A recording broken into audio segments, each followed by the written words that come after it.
Tara flew back to Cape Town, but she couldn't stop thinking about Jordan, how his hand felt in hers, how gently he had held her. Their night together in Johannesburg had stirred something deep, something honest and unfinished. The silence between them wasn't cold, it was full of possibility. Jordan called her. They spoke for hours over the phone. During their phone conversation, Jordan made a quiet offer. "What if I move to Cape Town, make space there? With you, would you let me stay?" Tara paused for a while. Not because she didn't want it, but because a part of her had stopped believing it was possible. "You'd leave everything in Joburg? I'd bring the important things," he said. "You're at the top of that list." Tears welled in her eyes before she could stop them. "Jordan," she said, "I don't want you to leave your life behind for me." A week later, he flew to Cape Town for the weekend.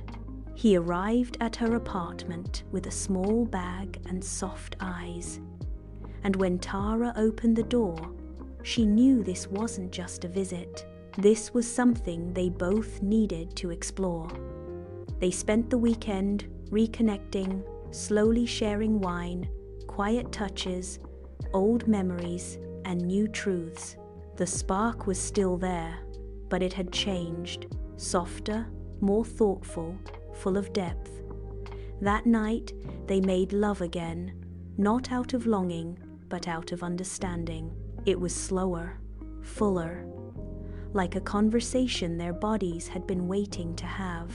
The sun filtered in through the curtains, casting soft stripes across the white linen sheets. Tara stirred first, blinking into the warmth of the morning, her limbs still tangled with Jordan's. He lay peacefully beside her, lips slightly parted in sleep, his chest rising and falling in slow rhythm. She watched him for a long time. They had broken each other once, not out of cruelty, but out of fear. Ambition had pulled them in different directions. Pride had kept them from reaching back. But now, something unspoken had changed. Not the passion that had always been there. It was the intention that was different now. She reached for his hand, lacing her fingers with his. Jordan's eyes opened slowly. "You're staring."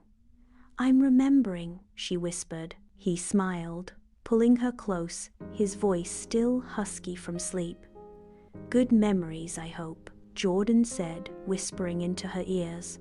"I'm not choosing the life that doesn't have you in it." And just like that, the things they hadn't said all this time. "I missed you. I needed you. I still love," you were said in one gesture, one truth. At noon, they sat on her balcony, fingers laced, hearts steady. And this time, there were no games, no promises they couldn't keep, just two people who had hurt, healed, and somehow still found their way back to each other. They weren't picking up where they left off. They were starting something new together, because sometimes love doesn't come back to pick up where it left off. In the space where love had waited, they finally said yes.